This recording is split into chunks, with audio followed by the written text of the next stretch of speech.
Nouvelle lune, 29 mars. Ça va correspondre éclipse de soleil. Elle sera en partie visible en France, en Europe. Protégez vos yeux. On ne regarde jamais une éclipse sans protection. Très important parce que sinon, risque de brûlure de la cornée. Ça va correspondre aussi à un événement important qui est le moment des grandes marées. Grandes marées particulièrement importantes, coefficient très élevé, 114, c'est très rare. Donc vous voyez comment un événement astronomique a des conséquences sur notre monde, sur les équilibres du monde, à travers ces grandes marées qui viennent nous raconter aussi ces cycles planétaires auxquels nous sommes soumis. Et c'est avec beaucoup d'humilité et beaucoup de fascination aussi par cette route des étoiles qui, depuis l'aube des temps, raconte un petit peu l'histoire des hommes, que je vous transmets à mon petit niveau, un petit peu cette quintessence que je tire des cartes. Conjonction Soleil-Lune, ce qui marque la nouvelle lune, ce qui marque un renouveau. Autant dans la pleine lune, nous avons quelque chose qui nous est montré, quelque chose d'apparent. On a vu notamment avec des scandales, avec de la corruption qui est sortie, des dossiers secrets, d'un coup ça apparaît sur Signal. Tout est montré. Autant dans la nouvelle lune, il y a quelque chose d'obscur, quelque chose de caché, et des états, par Jupiter en 12, qui vont remettre des équilibres à plat, mais il va falloir du temps avant que nous ayons accès à l'information. Alors pour certains astrologues, une éclipse a des conséquences sur 15 jours, un mois, 6 mois, si vous avez une de vos planètes activées. Là, on est sur le degré 9, 10. Moi, je suis beaucoup plus large dans mon approche de l'éclipse. Soit je suis touchée à titre personnel, soit je ne suis pas touchée. Quand j'ai une éclipse qui vient toucher une planète personnelle, il y a toujours derrière, dans les mois qui suivent, dans les semaines qui suivent, des changements d'orientation qui vont mettre en place une procédure qui va durer longtemps. Quand vous vous mariez, par exemple, sur une éclipse, ou que vous partez en voyage de noces sur une éclipse, et qu'elle vient toucher un aspect de votre thème, eh bien, le mariage va durer. Il va durer dans le temps. Au niveau des cycles mondiaux, on va regarder ces éclipses, on va regarder les antériorités, et on arrive à voir un petit peu l'histoire des hommes de manière beaucoup plus longue à travers les cycles d'éclipses.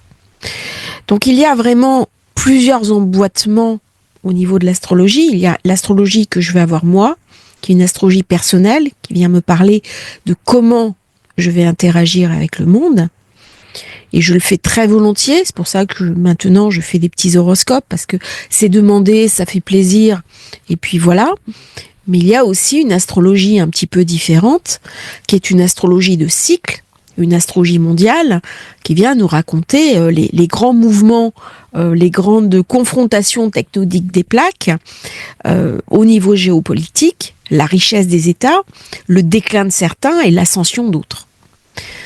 Et c'est l'astrologie que j'ai envie aussi de développer, de faire connaître et de transmettre sur cette chaîne. Alors le degré 9, c'est un degré qui est très particulier. Cette éclipse, elle est très particulière, elle est très technique au niveau astrologie. Je m'explique. Quand on regarde le dessin, les aspects sont plutôt positifs. On est entre deux signes, le poisson, le bélier. Bélier, on est sur une nouvelle naissance. Et l'erreur, j'ai envie de dire, de ce thème, ça serait de le prendre de prime abord. En fait, cette analyse, elle est très technique. Elle est très technique parce que il faut vraiment aller regarder derrière l'apparent. N'oublions pas qu'on est dans le signe du bélier. Le signe du bélier, on est sur une réinscription de quelque chose. On est sur un reset. Et c'est une nouvelle lune qui nous amène à prendre des décisions et mettre en place dans notre vie des nouvelles choses et de bâtir quelque chose de nouveau. de bâtir un nouveau monde. Pourquoi elle est très technique? Parce que les aspects ne me racontent pas le contenu de cette éclipse. J'ai une conjonction Soleil-Lune qui est sur une étoile fixe qui est Algénib. Elle est de l'ordre Mars-Mercure. Alors ça, c'est intéressant parce que ça va amener, bien sûr, de l'enthousiasme, de l'intellectualisation, de la créativité, mais aussi du combat. Et un excès de mentalisation. Elle est assez ambiguë parce que ça vient me parler aussi d'ambition, de vanité et de difficulté à poser un jugement juste sur les choses. Ça, c'est très intéressant parce que on voit bien ce qui se passe, notamment au niveau des États-Unis, qui sont en train de dérégler complètement les grands équilibres du monde. Donc on est bien sur cette étoile fixe qui vient me parler de Mars-Mercure. Si on regarde bien la précédente éclipse, je vais vous le montrer à l'écran, vous allez tout de suite comprendre. Dans la pleine lune de Mars, donc l'éclipse juste avant, j'avais un carré Mars-Mercure. C'est donc le côté sombre d'Algénib qui va ressortir. Ce côté extrême, ce côté ambitieux, ce côté vaniteux, ce côté je me pense compétent alors que je ne le suis pas.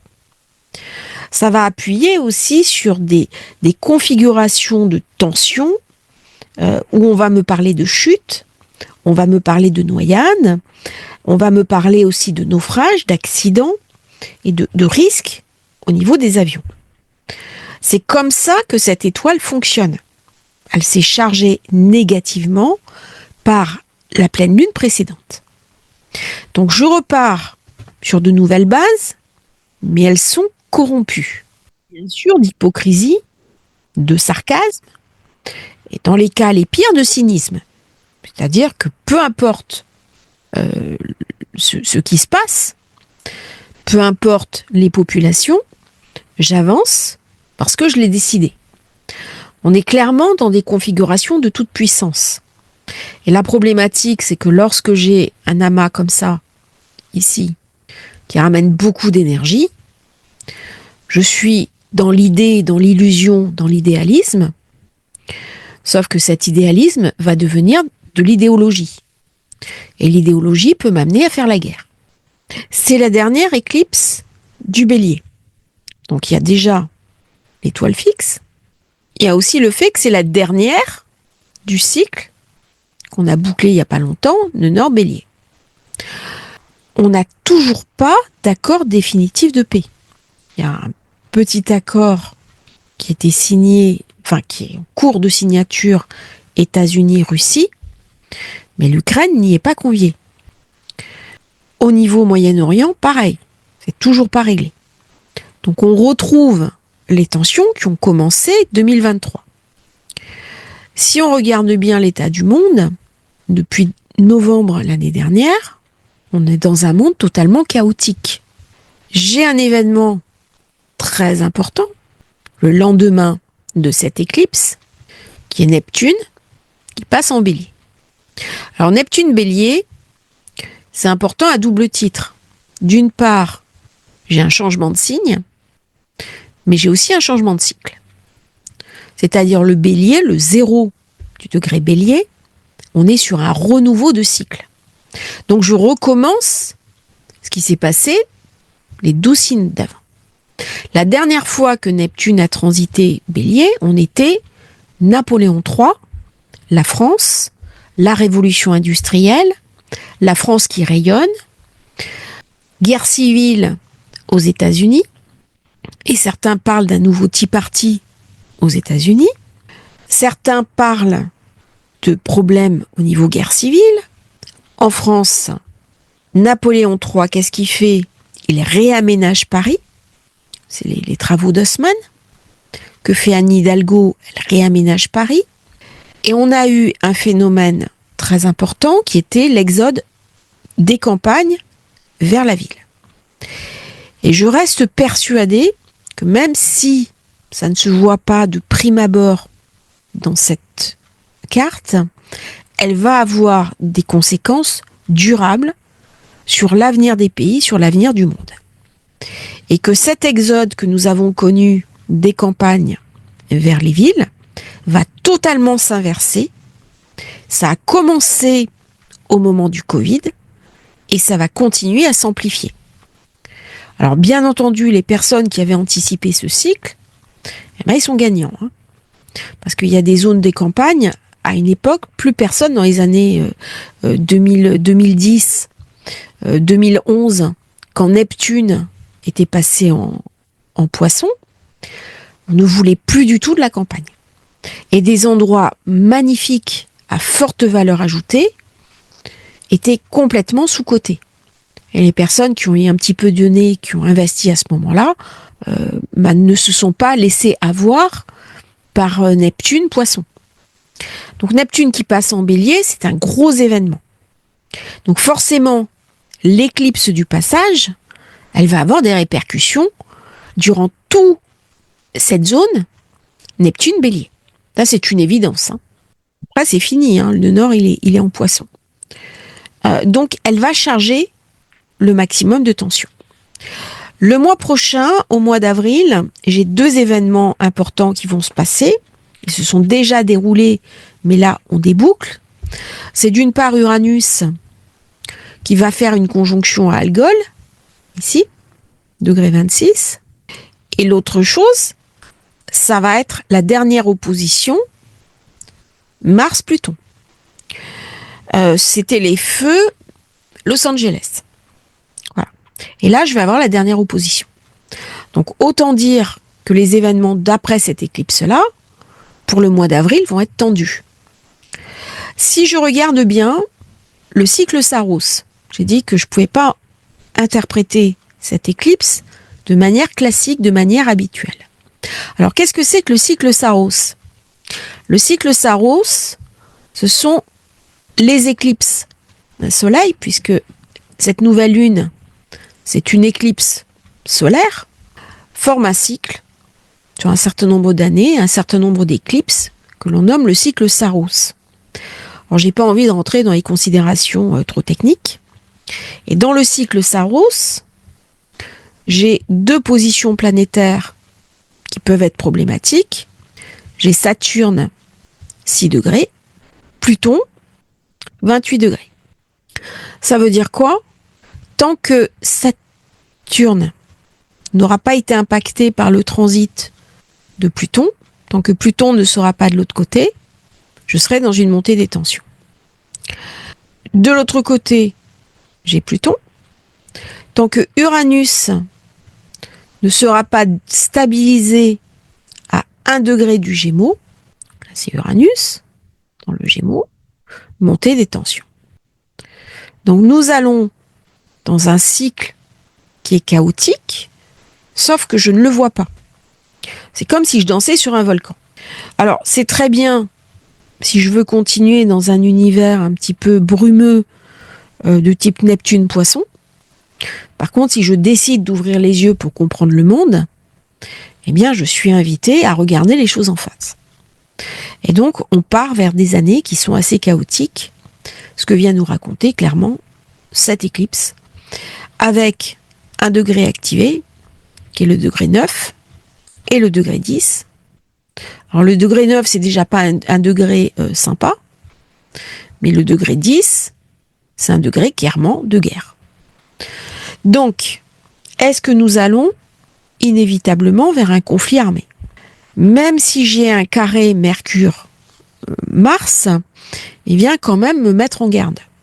De dire, attention, c'est une invitation, tous autant que nous sommes, à nous engager en faveur d'un rééquilibrage des forces, parce que si on va vers le degré 10 du Bélier,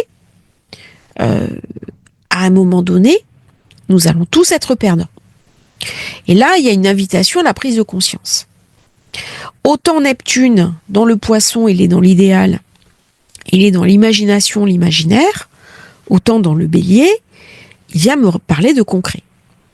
Alors, dans le Poisson, Neptune qui m'a beaucoup noyé, hein, il était passé dans le Poisson 2011, 2012.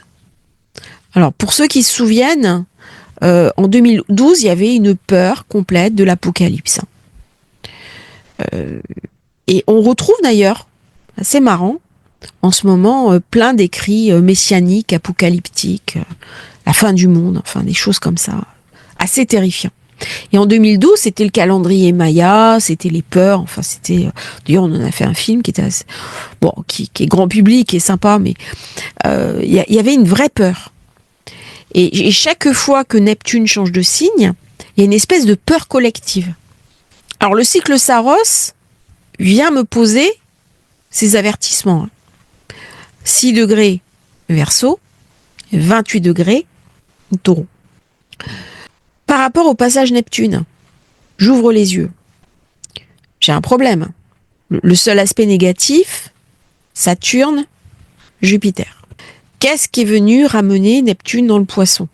Alors, de l'idéal, de la spiritualité, on a regardé nos traumas, on s'est introspecté, on a travaillé depuis chez soi. Ça a ramené le Covid aussi. Mais ça a ramené aussi autre chose. La corruption, le lobbyisme, et puis la dégradation du tissu social et économique. Les phénomènes de gang, les phénomènes de drogue. Précédemment, quand il y avait des phénomènes de drogue, je pense notamment à la French Connection, il y a pareil, un très bon film sur la French Connection, avec Dujardin, il est extraordinaire comme film, je vous le conseille. Les pouvoirs publics se sont saisis, il y a eu un assainissement, et les barons de la drogue ont été emprisonnés.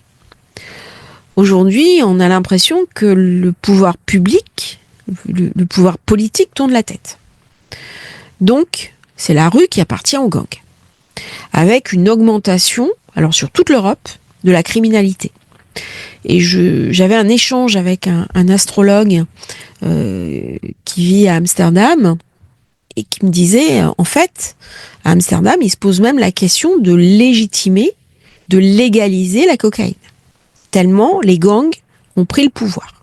Et ils n'arrivent plus à régler le problème. Ils n'arrivent plus à assainir les situations. Donc là, Neptune, Bélier, qu'est-ce que je fais? Il ne peut pas être dans l'inaction. Autant dans le Poisson, il est pétrifié, c'est-à-dire il va être dans son idéal, il va être dans une espèce de gadou, autant dans le Bélier, il n'a pas le choix. Il faut régler les problèmes. Sinon, j'avance pas. Et le cycle Saros, c'est un cycle qui est basé sur Neptune et Jupiter. Donc ça va être très intéressant de voir là ce qui se passe en ce moment, dans les semaines qui viennent, dans les mois qui viennent, lorsque Jupiter reviendra taper sur Neptune. La prochaine conjonction Jupiter-Neptune. Bon, ça c'est dans quelques années, mais comme je dis, sur les cycles d'éclipse, on est sur du long terme. On n'est pas sur une vie humaine. On est sur des vies de société. La semaine dernière, j'avais fait une vidéo sur l'horoscope de la semaine qui est très suivie, je vous remercie. Petite parenthèse d'ailleurs pour les personnes qui ont réservé la méditation de la nouvelle lune, enfin de la pleine lune, qui avait déjà acheté la pleine lune. Je vais vous mettre une nouvelle méditation de la nouvelle lune. Comme ça, vous aurez les deux. Parce que l'une, c'est une porte d'entrée et l'autre, c'est une porte de sortie. Et ça, je vous en parlerai dans le pack privé.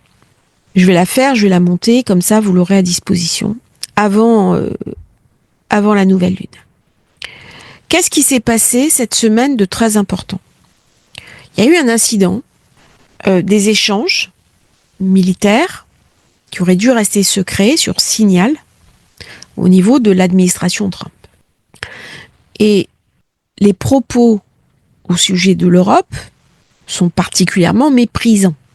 Alors, c'est pas tellement le fait que ce soit sur Signal et que ça ait été porté sur la place publique, c'est la manière dont les États-Unis se comportent avec leurs alliés.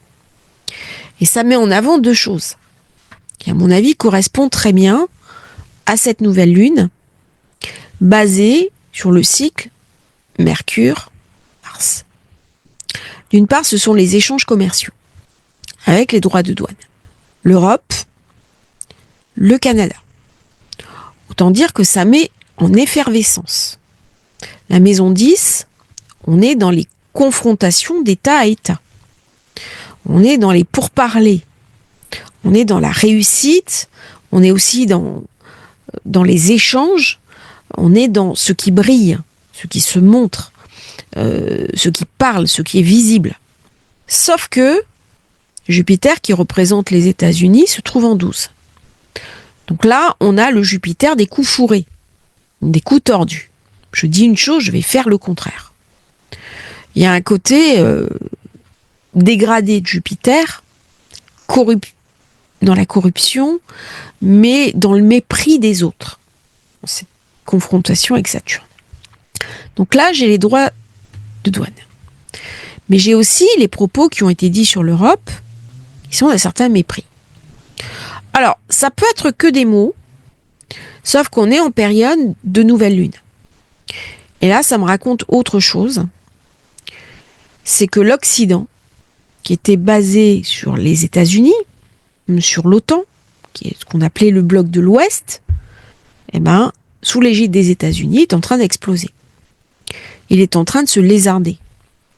Parce que les valeurs communes de l'Occident, c'est vrai que l'Europe a toujours suivi les États-Unis, dans une espèce de fascination, les musiques, le cinéma, le grand rêve américain, ça, c'est en train de se lézarder. Et donc, on assiste, alors je suis surprise qu'aucun journaliste ne parle de ça, à une espèce d'explosion des valeurs de l'Occident. C'est-à-dire que le monde s'est développé avec le regard tourné sur l'Occident qui faisait rêver. Mais en ce moment, il y a une fracture. Et cette fracture, elle est clairement montrée par les positions planétaires au-delà des aspects en présence. C'est-à-dire, on recommence quelque chose de totalement nouveau, on recommence un nouveau cycle, une nouvelle conjoncture. Qu'est-ce qu'on va en faire ? De toute façon, c'est trop tôt pour le dire. Mais par contre, je sais que l'ancien monde n'existe plus. Il est en train de disparaître à une vitesse folle. Du coup, ça me ramène à un monde totalement chaotique, très incertain, particulièrement anxiogène, parce que comment je vais arriver à vivre dans ce monde chaotique ? Eh bien, la réponse, elle est sur ce carré, puisque ce sont deux planètes personnelles, Mercure, Mars, qui est ma capacité à aller au-delà du visible, ma capacité à combattre, ma capacité à aller chercher de l'information, ma capacité à aller au-delà de ce qu'on m'a appris, et de rentrer dans une forme de transgression par Uranus. Uranus, il a les réponses. Et c'est lui qui va m'amener un certain nombre de réponses au moment où il va venir taper sur le Gémeaux. C'est-à-dire que quand il va être à 1 degré du Gémeaux, il aura dépassé de toute façon la conjonction à Algol, qui va faire des dégâts. Je pense qu'au mois d'avril, ça va être un mois très dur, très difficile. On sait que le premier trimestre 2025 est une période très intense au niveau international, au niveau des forces en présence, au niveau énergétique. On va tous être beaucoup secoués, mais c'est Uranus qui va me donner les moyens de nager courageusement dans la période et de me repositionner de manière opportune. Mais de toute façon, tous autant que nous sommes vraiment invités à trouver des solutions adaptées à notre situation, et les solutions ne viendront pas de l'extérieur. On est sur un changement de valeur. Nous sommes sur un changement de paradigme. Et là, qu'est-ce qu'on voit ici dans le Bélier ? Le Bélier, ce sont les grands empires. Donc on a un retour aux grands empires. Alors, grands empires, on a la Chine, et on va beaucoup parler de Taïwan dans les temps qui viennent. C'est aussi les États-Unis qui lorgnent sur la route du Nord. Alors, on va parler de l'Alaska, avec Neptune qui passe en Bélier. On va parler aussi des visées qu'ont les États-Unis sur leurs voisins Groenland et Canada pour avoir la maîtrise de la route du Nord, donc qui se fait par le haut. Parce qu'avec le réchauffement climatique, certains y voient une catastrophe et d'autres y voient une aubaine. Alors cette éclipse, elle est visible en France, donc elle va avoir des impacts sur la politique étrangère française. Je vais regarder maintenant si on la reporte à la France, ce qui va se passer, essentiellement de déséquilibre monétaire. Ça va me parler de la dette. Ça va me parler du refinancement de l'État. Ça vient me parler aussi de l'investissement dans le militaire. Par contre, il va y avoir des tensions avec mes amis. Grosse tension avec les amis. Et là, on voit bien comment il y a quelque chose qui monte au sommet. Mais si on regarde bien la démocratie, les populations, on est prisonnier quelque part. On est sur un degré qui est très puissant parce que c'est le zéro. Mais du coup, on subit la pression du groupe avec un Mercure rétro et une Vénus rétro. Donc là, c'est une carte qui est quand même très particulière pour la France. Ça va être une période assez tendue. Là, il y a des révoltes qui arrivent.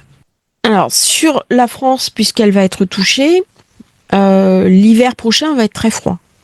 Je pense qu'on va battre des records de froid l'hiver prochain. Et on va sûrement avoir des tempêtes très importantes. Je pense à la rentrée. Parce que dès qu'on a une éclipse qui vient toucher une zone, il y a toujours des événements atmosphériques qui se passent. Alors, je parlais des grands empires. Je parlais de cette fascination de Neptune Bélier, qui va me parler des héros, qui va me parler des personnes avec un charisme mis en valeur. Ça me parle aussi du culte du chef, du culte de la personnalité. On avait oublié un petit peu ça. Moi, j'ai connu quand j'étais beaucoup plus jeune, à travers des personnages aussi emblématiques que terrifiants. Amin Dada, Ceausescu, Staline. Alors Staline, j'ai pas connu, j'étais trop petite, mais Chiang Kai-shek, des personnalités qui avaient été portées par un idéal et puis qui après se sont pris au piège de leur propre ego surdimensionné.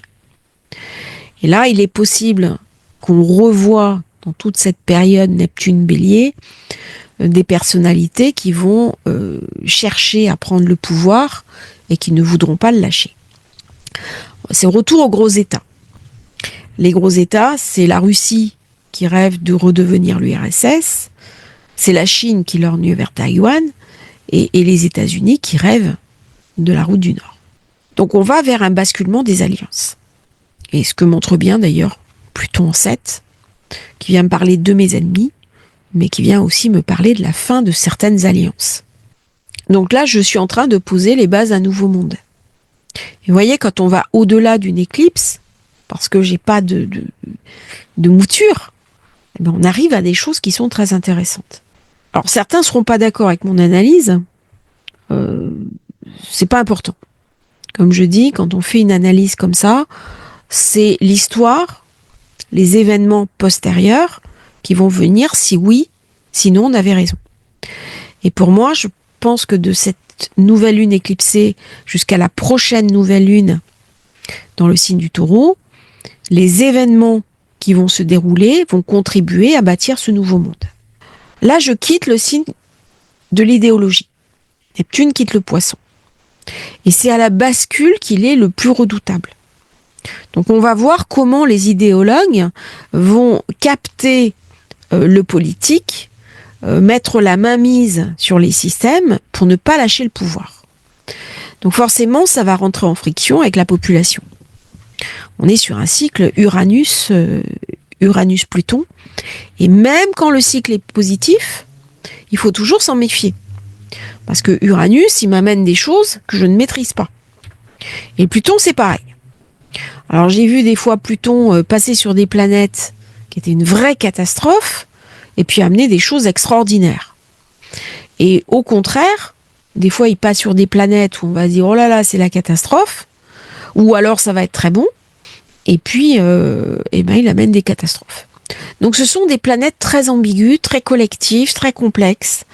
On ne peut pas dire qu'un aspect sera forcément positif parce qu'il active Uranus. On ne sait pas. Et c'est ce que je dis, avec Uranus, il faut beaucoup d'humilité. Donc à un moment donné, si l'idéologie, si ces idéologues, qui vont être encore portés par Nenor Poisson pendant quelque temps, et je pense notamment à l'électricité, à une forme d'écologie qui devient aussi privative de liberté, il est possible qu'il y ait une réaction des peuples. Et la réaction des peuples avec Neptune Bélier, elle est toujours sanglante. Elle est très violente. C'est-à-dire que là, j'ai du mécontentement. Le mécontentement qui est porté par Pluton Verseau et par Neptune Bélier. Quand Uranus va passer en Gémeaux, ça va reprendre de la surface au niveau de la contestation, alors par les réseaux sociaux, par l'écrit, par la parole, ça va enclencher quelque chose de très puissant. Donc ce Neptune qui passe en Bélier, non seulement changement de cycle, mais aussi changement de période. Du coup, elle m'amène à une réflexion en profondeur. Parce que là, j'ai un risque important qui m'est montré. C'est une mise en garde. Pour l'instant, il y a des menaces importantes sur le monde, en termes de dérèglement climatique, en termes de rupture d'alliance, en termes d'hégémonie, de prosélytisme. Comment, en tant qu'humanité, nous allons pouvoir inscrire un monde de stabilité, un monde de prospérité, un monde de respect des droits humains dans la conscience collective. C'est-à-dire qu'on rentre quand même dans l'ère du Verseau. Et on est invité à réfléchir. On ne peut plus fonctionner comme précédemment dans le Poisson, où c'était essentiellement le religieux qui avait la main. Sauf que le religieux, on voit bien comment c'est en train de se cabrer, parce que ça pousse à l'excès Neptune qui est toujours dans le Poisson. Donc forcément, ce Neptune, de par cette éclipse, il va encore continuer cette idéologie qui est au degré 29. Et donc on n'a pas fini d'entendre parler les idéologues, les personnes qui, au nom du bien, vont nous dire comment penser. Vous avez tort de penser comme ça, et vous avez tort de ne pas penser comme moi. Alors qu'on pense pas comme moi je m'en fiche. Hein. Ça me pose pas de problème. Toutes les opinions sont intéressantes à confronter, à condition qu'on ait une ouverture d'esprit. Si je pense que mes idées sont les seules à être bonnes, ben là je suis dans l'idéologie. Et c'est la capacité à écouter l'autre qui crée la valeur. C'est ce qu'on est en train d'oublier au niveau collectif. La valeur, elle vient de ma capacité à écouter ce que l'autre vient me dire, à condition qu'il ait des arguments pertinents. C'est ça la différence. Je préfère discuter avec quelqu'un qui n'est pas d'accord avec moi, mais dont les arguments sont pertinents, qu'à la limite quelqu'un qui est d'accord avec moi, mais dont les arguments seront pauvres. Parce que ça ne m'amènera pas à une réflexion de base.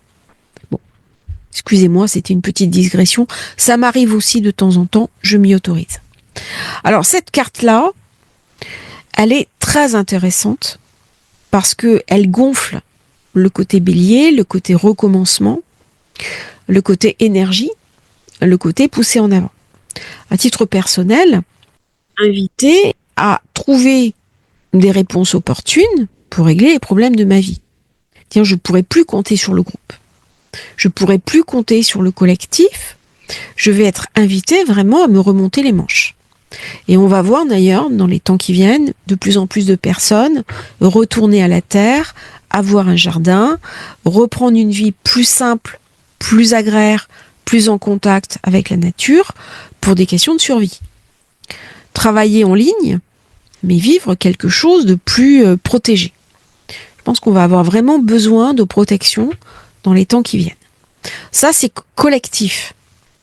Il va y avoir un besoin de recréer des micro-communautés, des espaces de partage beaucoup plus archaïques, fondés sur l'idée de la tribu. Ça va venir aussi renforcer le nomadisme. Donc on va beaucoup se déplacer dans le Neptune Bélier. Pourquoi? Parce que je vais chercher la richesse là où elle se trouve. Et lorsque la richesse s'éronne, eh bien, je déplace mon centre d'intérêt. Et donc, on va revenir à des groupes plus étroits, plus petits, plus soudés.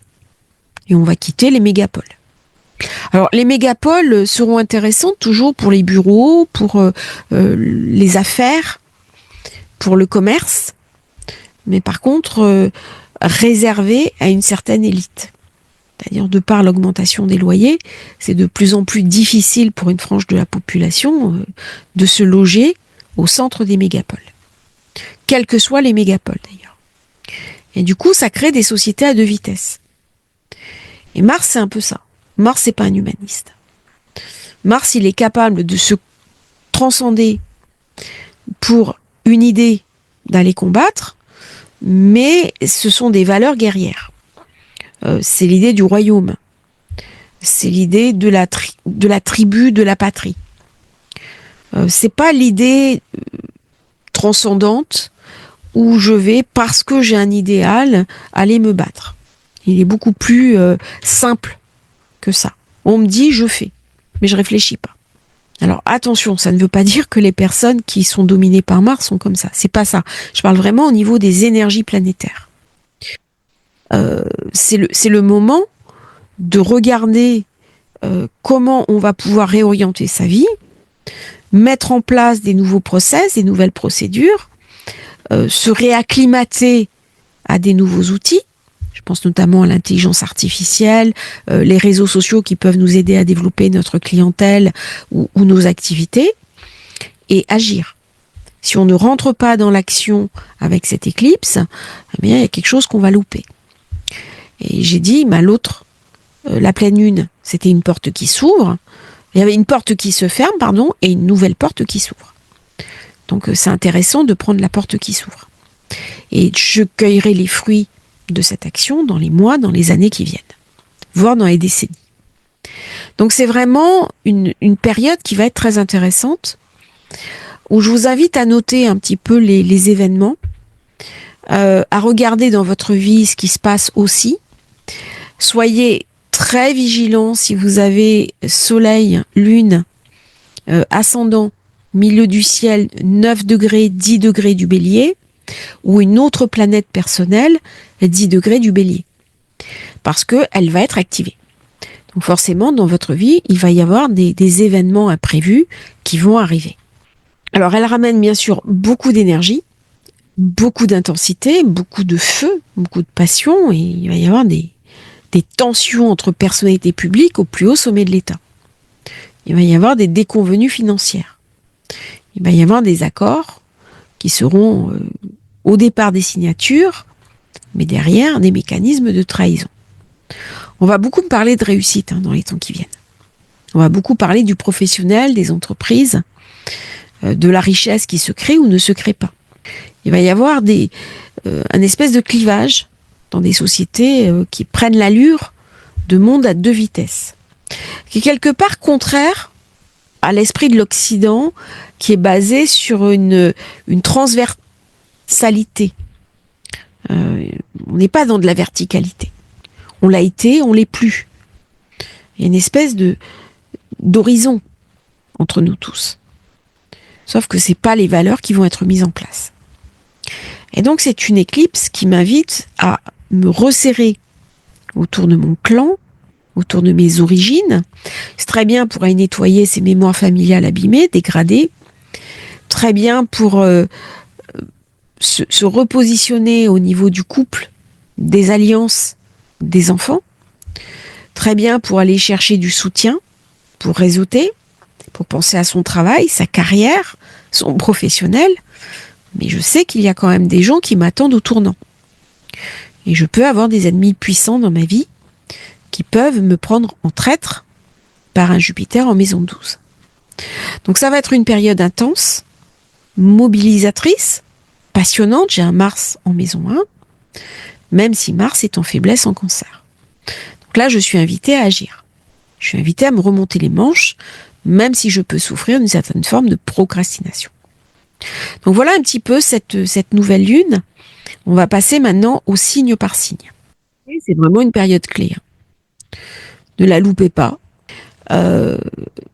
C'est une période où vous allez avoir une opportunité incroyable de recommencer votre vie. C'est-à-dire que là, vous êtes invité à faire le tri entre ce que vous gardez et ce que vous jetez. Et de toute façon, ça va se faire de gré ou de force. Il y a des décisions à prendre. Vous avez tardé à les prendre. Et là, ça va aller à une vitesse folle parce que de toute façon, vous n'aurez pas le choix que de rentrer dans cette énergie profondément transformatrice. Vous allez vous sentir soutenu, aidé, accompagné, assisté par des personnes de votre entourage. Mais là, les béliers sont invités à rentrer dans ce qu'ils font de mieux, à savoir l'action. On n'est pas du tout dans la procrastination. Ça serait une erreur de rester dans l'hésitation. En particulier si j'ai un manque de confiance en moi. Là, c'est le moment de se remonter les manches, d'oublier le manque de confiance en soi et d'y aller. Si vous êtes taureau, pour les taureaux, c'est une période d'intériorisation profonde. Là, il y a vraiment un nettoyage des inconscients à faire, des inconscients du passé, à aller chercher dans les mémoires familiales, dans les mémoires dégradées, dans les vieux traumatismes, pour nettoyer les placards.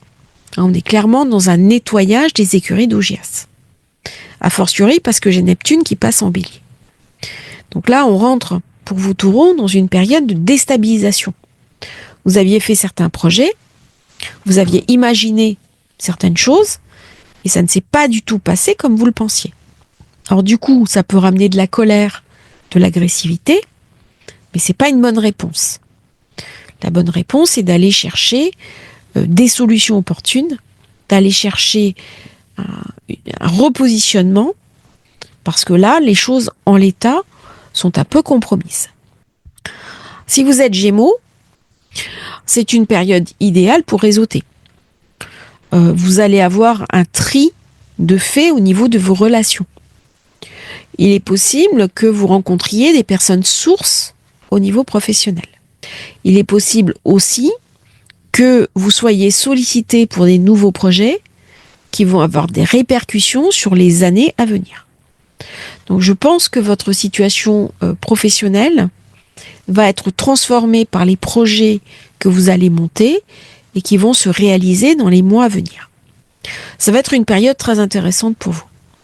Par contre, attention, ne rentrez pas dans une forme de colère, de sentiment d'échec ou de dévalorisation. J'ai un Mercure carré Mars. Même si ce carré date de l'ancienne éclipse. Là, il est repositionné dans le bon sens.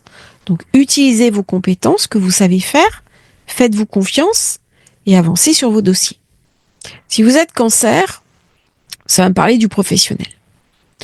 Là, on est vraiment invité à mettre en place un nouveau process, une nouvelle vision, une nouvelle structure, des nouvelles activités, prendre de l'ampleur, vous faire confiance et exploser au niveau professionnel. Donc là, c'est une période qui pousse en avant les personnes Cancer et d'ailleurs, la carrière va décoller. Donc, vous allez avoir des nouvelles opportunités, vous allez vous créer vous-même de nouvelles opportunités. Ça va être une période très positive pour les Cancers, mais uniquement sur le côté professionnel. Le reste va être un petit peu occulté. Du coup, ça peut ramener une forme de frustration parce que vous allez énormément travailler. Par contre, vous allez travailler de manière constructive, engagée, positive, et dans un premier temps, vous allez voir surtout les contraintes, mais dans un deuxième temps, vous allez récupérer, bien sûr, les avantages de votre engagement, les fruits de votre engagement. Si vous êtes Lion, alors là, ça va me parler d'ailleurs d'étrangers, de méditation, ça va me parler de sagesse, de philosophie, de voyage, et de choses qu'on ne connaît pas forcément. Donc on est invité à s'intéresser aux grandes traditions, à rentrer dans une forme décalée de spiritualité, parce que vous êtes au bout d'un processus. Et c'est en acceptant de regarder votre vie sous un angle beaucoup plus mystique, sous l'angle des traditions ésotériques, que vous allez passer le cap de cette période très chaotique. Vous pouvez vous sentir instable dans cette période. Ça fait quelques semaines que ça dure, voire quelques mois. Avec Jupiter en Gémeaux, on n'est pas au mieux de sa forme. On peut avoir l'impression de ne pas arriver à souffler, par exemple. Ou alors de s'épuiser. Attention au burn-out pour les Sagittaires. Donc dans cette période-là, on est invité à refaire son passeport, à réserver un billet d'avion. Même si j'ai Mercure rétrograde, il y a quelque chose là qui se remet en place différemment. Très belle période pour vous. C'est une maison que j'aime bien, la 9. Si vous êtes Vierge, alors là, ça vient me parler de finances, de financier, de spéculation, de comment je vais pouvoir gagner de l'argent en utilisant l'argent des autres. Ça va me parler aussi d'occulte. Ça va me parler de ma capacité à me reconnecter sur mes dons. C'est une période très intéressante pour les personnes qui travaillent dans l'univers de la nuit. Dans des univers où l'intuition est prépondérante. Parce que là, on va être complètement connecté. Par contre, attention. Parce que si vous spéculez durant cette période, ça peut être tellement intense que vous pouvez louper des courbes. Donc soyez vigilants pour toutes les personnes qui sont vierges et qui spéculent, parce que là, il peut y avoir des choses trappes. C'est une période très chaotique. Alors, elle est positive si je l'utilise au niveau ésotérique, connaissance, influx de savoir. Par contre, si je vais dans la finance et dans la spéculation, ça peut être un petit peu tendu. Si vous êtes Balance, ça va me parler de l'autre, de la relation à mon couple. Alors là, on est invité à remettre d'aplomb sa relation de couple, à discuter, à échanger et à faire le bilan. C'est un bilan de couple qu'on est invité à faire. Parce qu'on n'a peut-être plus les mêmes visées, on n'a peut-être plus les mêmes objectifs, on n'a peut-être plus la même vision des choses. Si le couple est positif, tout va bien. Mais là, je suis invitée à remettre en place quelque chose de nouveau. Là, on ne peut plus continuer comme précédemment. Il y a quelque chose qui est invité à se régénérer. D'autant que Neptune passe en 7. Donc on peut en effet se marier, signer un Pax, signer un contrat important, partir naviguer, partir faire le tour du monde. Vous voyez, il y a plein de choses qu'on peut faire en tant que Balance. Le danger pour la Balance, c'est de s'idéaliser et de s'illusionner sur les sentiments de l'autre. Ça ne veut pas forcément dire, parce que je suis Balance, que l'autre me ment. Le mensonge, c'est l'autre qui est aimé. Là, c'est moi qui peux m'illusionner. Et là, il faudra faire attention. Si vous êtes Scorpion, alors là, ça va me parler de travail.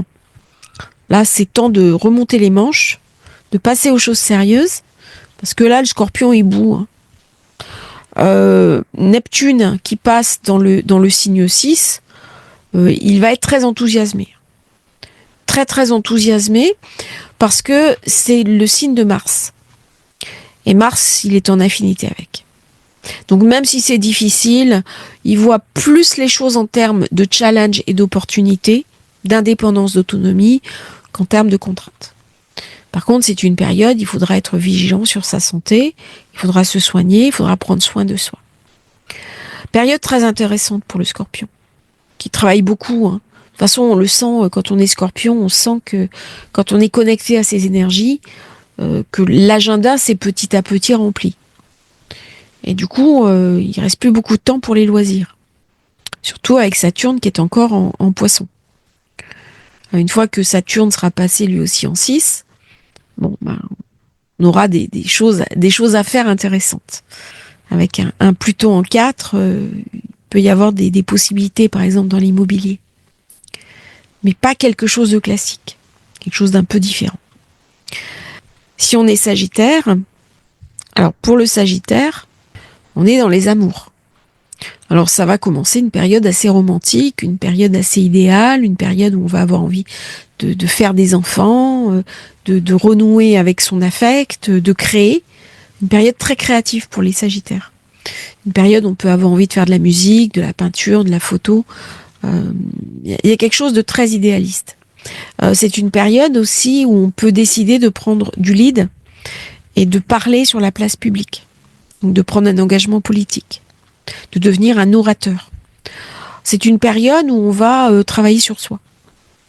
Alors c'est plus forcément aligné avec ce Neptune Poisson, mais on va travailler sur soi de manière concrète, c'est-à-dire à travers des déblocages très rapides, quelques heures.